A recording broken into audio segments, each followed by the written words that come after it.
Hello hello. Hello. आपकी नज़र में सबसे बड़ा झूठ क्या है? मैंने ऐसे ही फ़ोन कर लिया आपको। मैं झूठ से बड़ा परेशान हूँ, मुझे पता चल गया। आपकी नज़र में सबसे बड़ा झूठ क्या है यार? बोल कौन रहा है? मैं बता दूंगा आपको, आप बताओ। मैं झूठ से बड़ा परेशान हूँ, आज दुनिया का सबसे बड़ा झूठ पता चल गया अरे तो मुझे। बोल मैं बोल आपको कौन रहा है मैं बता भाई? दूंगा, मैं उसी बता के दूंगा बाद तो आपको, मैं बताऊंगा ना, बता बोल कौन दूंगा। रहा है? अच्छा, मैं अगर मान लो, मैं अगर अरविंद बोल रहा हूँ तो क्या उससे क्या हो जाएगा? या मैं फिर अमिताभ बच्चन बोल रहा हूँ। तो दोनों बात करते हैं। अरविंद अमिताभ बच्चन की बातचीत भी नहीं हुई है कभी। यार बताओ ना, हाँ, मैं रिक्वेस्ट कर रहा हूँ, लोगों को ही पता चले ना। मुझे तो पता चल गया सबसे बड़ा झूठ क्या है। आपकी नज़र में क्या है सबसे बड़ा झूठ? मेरी नजर में ये है, 100 करोड़ रुपए का मालिक हूँ। और बोल। ये सबसे बड़ा झूठ है? ये तो हो सकता है ना, आप हाँ। मेहनत करो। आप मेहनत करो तो नहीं, मेरे हाँ। बैंक में कुछ भी नहीं है, मेरे बैंक में कुछ भी नहीं है, लेकिन मैं ना ना ना, सबको मजा यही नहीं है। बोल रहा और हूँ, बड़ा 100 करोड़ का मालिक हूँ। और बड़ा झूठ बताओ ना, कोई और बड़ा झूठ बताओ। मजा नहीं आया इसमें। और बड़ा झूठ तो ये मैं मर गया। तुम मेरे भूत से बात कर रहे हो? मजा ही नहीं आ रहा। बात में थोड़ा सा दम आया है, लेकिन वो बात नहीं है जो सबसे बड़े झूठ में बात है। जब मैं बताऊंगा पता चलेगा। बताओ, कोशिश तो करो ना, अरे सबसे बड़ा झूठ कौन सा है? तो सुन, मेरे पास प्राइवेट जेट है, 2 याट हैं, 25 गाड़ियां हैं, 4 स्कूटर हैं, अरे ये लेकिन किसी के मैं पास तो साइकिल के होता है ऊपर ना। चलता हूँ। ये किसी के पास तो होता है ना। ये दुनिया अरे का उसके सबसे बाद भी मैं साइकिल पे चलता हूँ, ये बोल रहा हूँ, इतना सब कुछ नहीं, होने मैं के ये बाद नहीं भी कह यही रहा। झूठ है। ये सबसे बड़ा झूठ कोई बोलो, सोचो यार। आप माइंड मत करो। देखो, मुझे मालूम है आपने एक तो बात कर ली, धन्यवाद। मैं अंबानी से ज्यादा रईस हूँ। और बोल। हो जाओगे यार, इसमें कोई सबसे बड़ा झूठ नहीं मिला मुझे।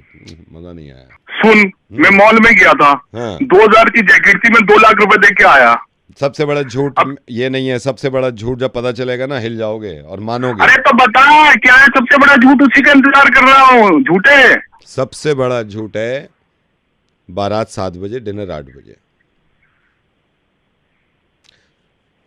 22 साल हो गए इस झूठ को देखते हुए, 22 साल। कह तो सही रहा भाई, अरे मैं कहनी तो खुद पूरी ही। दुनिया मानती है, पूरी दुनिया मानती है। बारात 7 बजे, 25 साल हो गए देखते देखते। 25 साल, 25 साल इस झूठ को बदलना है हमें। इस झूठ से अरे बात परेशान है तो हम। सही है। बात सही है बात या तो नहीं सही है? है यार, बात सही है ना? बात बिल्कुल मतलब सही हम कह रहा है पागल यार, हैं। सबसे बड़ा हम झूठ है। पागल हैं, हम लोग पागल हैं। हम लोग पागल हैं जो इतना झूठ बोला जा रहा है हमसे। सही कह रहा है। मैं तो इसीलिए 8 बजे लिखा होता, 10 बजे पहुंचता हूँ, 2 घंटे तो लेट हो गई होगा। हाँ, हम सच्चाई करेंगे। मैं अपना कार्ड छपाऊंगा। बारात 9:45, डिनर 11:15। छोड़, मैं बाद में बात करूंगा तुझसे। है ना ये सबसे बड़ा झूठ? अब एक काम करिए, इस झूठ से बड़े परेशान हैं हम। उन लोगों को टैग करके वीडियो भेजिए जो ये झूठ बोलने की तैयारी कर रहे हैं।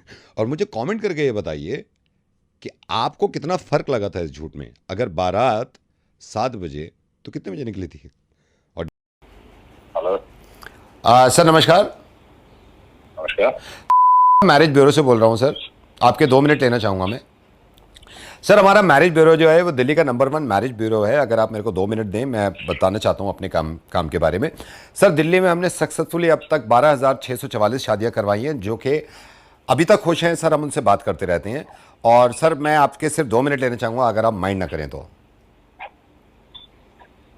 भाई एक बात बताओ, मेरे लिए मुझसे क्यों फोन कर रहा हो? मैं तो शादी हो चुकी। नहीं सर, मैं ये नहीं कह रहा कि आप शादीशुदा नहीं हो। सर, हमारे मैरिज ब्यूरो ने काफ़ी काम किए हैं। जैसे पहले हम परिवार से मिलते हैं, लड़के ने लड़की को पसंद कर लिया, लड़की ने लड़के को पसंद कर लिया। पहले हम परिवार से भी मिलते हैं, क्योंकि परिवारों में आपस में अगर रजामंदी है तो हम बात करते हैं। रजामंदी नहीं भी है, इस केसेस में भी हमने काफ़ी शादियां कराई थी सर। कई एजेंट ने हमें यह भी बताया है कि लड़का तो तैयार है, लड़की भी तैयार है, लड़के के माँ बाप नहीं मान रहे। सर, माँ बाप को क्योंकि सीनियर लोग ज़्यादा पहचानते हैं, हम अपने माँ बाप भेज देते हैं कि पहले आप बात कर लो जाके। हमारे माँ बाप गए, उनके माँ बाप से बात करिए, फिर माँ बाप से बात हट के बच्चों पर आइए, बच्चों ने आप रजामंदी करी, रजामंदी करके शादी करिए।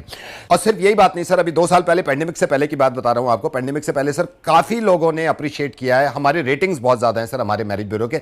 आप कहीं भी उठा के देख लीजिए, आप किसी भी लिंक पे देख लीजिए, हमारा marriage bureau number 1 marriage bureau है सर। हमारी ये इंटेंशन नहीं थी कि हम पैसा कमाएं, हम लोगों की खुशी चाहते हैं सर, क्योंकि शादी होने के बाद भी एक परिवार जब आगे बढ़ जाता। हाँ सर। बात तो बताओ, ये पेंडेमिक के दौर में आप कौन सी शादी करवा रहे हो? सर, वही मैं आपको बता रहा हूं, क्योंकि सर हमारा पेंडेमिक से पहले जो था वो मैरिज ब्यूरो का काम था, हम शादियां कराते थे। पेंडेमिक आने के बाद क्योंकि शादियां नहीं हो रही हैं तो बहुत छोटे लेवल पे हो रही हैं, कम लोगों की हो रही हैं, इसलिए सर हमने काम चेंज कर दिया है अभी। अब क्या कर लिया आपने? सर, अब हम डिवोर्सेस कराते हैं। सर तलाकें कराते हैं, अब हम काम चेंज कर लिया हमने, क्योंकि सर देखिए पेंडेमिक के बाद हमें ये पता चला है कि पेंडेमिक के बाद ज्यादातर हस्बैंड वाइफ जो है वो घर में रह रहे हैं, एक दूसरे की शक्ल देख देख के पक गए हैं। झगड़े की वजह यह भी हो सकती है कि आप लोग कहीं घूमने नहीं जा रहे, सिनेमा हॉल नहीं जा पा रहे, मॉल नहीं जा पा रहे, बच्चे स्कूल नहीं जा रहे, स्विमिंग पूल नहीं जा रहे। ऐसे में क्या होता है कि एक इंसान सामने दिखता है और ये दिल करता है कि इस पर सारा गुस्सा उतार दो, जबकि उसके कोई कसूर नहीं होता। सर इस बात का हमारी कंपनी को अच्छी तरह अंदाजा है कि अचानक से बैठे बैठे शाम में आप अपनी वाइफ की तरफ देखते होंगे, उनका मुंह फूल जाता होगा, आप पूछते होंगे क्या हुआ डार्लिंग, वो कहती होंगे कुछ भी नहीं हुआ। जब आप ये सोचते होंगे कुछ भी नहीं हुआ, जब ये हालत है तो क्या हालत आपकी गुजरती होगी, अच्छी तरह समझते हैं। पत्नियों की भी बात मैं समझ रहा हूं, पत्नियों को बहुत परेशानी हो रही है इस पेंडेमिक में, इस लॉकडाउन में, कि उनको खाना बनाना पड़ रहा है। पहली बात तो आपको खाना क्यों बनाना पड़ रहा है, ये खाना बनाने दोनों की जिम्मेदारी है। चलिए अगर आप बना भी रही हैं और आपको अचानक से गुस्सा आ जाए तो आप अपना गुस्सा खाने पे ना निकालें। अगर आप अपने पति पे भी नहीं निकाल सकती तो हमारा एग्जीक्यूटिव आएगा, हमारा एक एजेंट आएगा, वो आपके पास बैठ जाएगा, उस पर गुस्सा उतार सकते हैं, फिर वापस आएगा, उसके नॉमिनल चार्जेस है। अभी रिसेंटली हमने 4 डिवोर्स कराई है जूम कॉल पे। सर जूम कॉल पे उनका परिवार बैठा हुआ था, इनका परिवार बैठा था, मैंने कहा छू चलो गाली गलौज शुरू कर दो। दोनों को गाली गलौज शुरू कर दी, दोनों के भड़ास निकल गई, कई लोग मान भी जाते हैं, कई लोग तलाक ले लेते हैं। सर जूम कॉल पे डिवोर्स का सबसे अच्छा फायदा यह है कि आप दूसरी पार्टी को म्यूट कर सकते हो, उनकी मत सुनो, अपनी अपनी सुनाए जाओ। अपना कुछ बोला भड़बड़ बोला, फिर म्यूट कर दिया, बोलता रहे। सर जूम कॉल पे डिवोर्स का हमें सबसे अच्छा फायदा लगा है कि हाथापाई नहीं होती। सर आदमी स्क्रीन पे मारता रहा, यहां तक आपका हाथ आ ही नहीं रहा, ना आपका वहां पे जा रहा। और सर जिसका भी हाथ है तलाक कराने में, वो सिर्फ हमारा हाथ रहे। तो सर हम एक डिवोर्स में कुछ परसेंटेज लेते हैं जो आपको बहुत नॉमिनल चार्जेस हैं, आपको बुरे भी नहीं लगेंगे। सर नॉर्मल डिवोर्सेस में क्या होता है कि आदमी जब गुस्सा आता है, जब तो गुस्सा आता है, उसके बाद वो भूल जाता है, फिर वो नॉर्मल जिंदगी बिताने लगता है। सर हमारे यहां रजिस्टर करने से फायदा यह है कि हम आपको रिकॉर्डिंग रखेंगे, हम आपके गुस्से की रिकॉर्डिंग रखेंगे, हम आपको याद दिलाते रहेंगे कि देखो ये भी नाइंसाफी हुई थी पेंडेमिक में, ये भी किया था, आपसे पोछे लगवाए थे, आपसे ये कहा था बच्चों के बाल धो दो, आपसे ये कहा था बच्चों को नहला दो। सर हम आपको ये भी याद दिलाएंगे कि उनको ये तक पता है कि आप ऑफिस का काम भी करते हो, उसके बाद पोछे रगड़ रहे हो, उसके बाद घर के खाने में भी हाथ बटा रहे हो, तो आपका ये गुस्सा हम आपको याद दिलाते रहेंगे ताकि आपकी डिवोर्स करीब पहुंचते रहे। इसमें सर हमारे जितने नया काम शुरू किया, जितने मेंबर्स हैं, दे आर वेरी हैप्पी, क्योंकि दे आर अलग अलग रह रहे हैं। सर सबसे बड़ा सबूत है, मेरी खुद की तलाक अभी रिसेंटली हुई है परसों। सर मैं आपसे इंसिस्ट इसलिए भी कर रहा हूं कि आप अभी रजिस्टर कर लीजिए, क्योंकि बहुत लंबी लाइन लगी हुई है। जब से पता चला इस कंपनी के बारे में, बहुत सारे लोग ऐसे हैं, बहुत सारी पत्नियां ऐसी हैं, पति ऐसे हैं जिन्होंने हमें रजिस्टर करने के लिए कहा है। लेकिन सर हम अपने पुराने कस्टमर को, जिनकी शादियां हमने कराई थी, हम पहले उनको कवर करना चाह रहे हैं। इस पैकेज में वैक्सीन हम लगाएंगे, हाथ अलग होने से पहले हम आपके वैक्सीन लगाएंगे, ताकि आपको फ्यूचर में कोरोना की प्रॉब्लम ना हो। सर मैं आपको बताता हूं, हमारी इंटेंशन डिवोर्स कराने की थी नहीं, हमारी इंटेंशन थी खुशी पैदा करने की, क्योंकि मुझे मालूम है घरों के हाल क्या है इस पेंडेमिक में, बहुत बुरे हाल है, कोई तो हंसी पैदा करा दे। सिर्फ हंसी पैदा कराने वाले का नाम नवेद है। आपका जीवन मंगल में हो, ऐसे हंसते रहें, आप पत्नी के साथ रहें,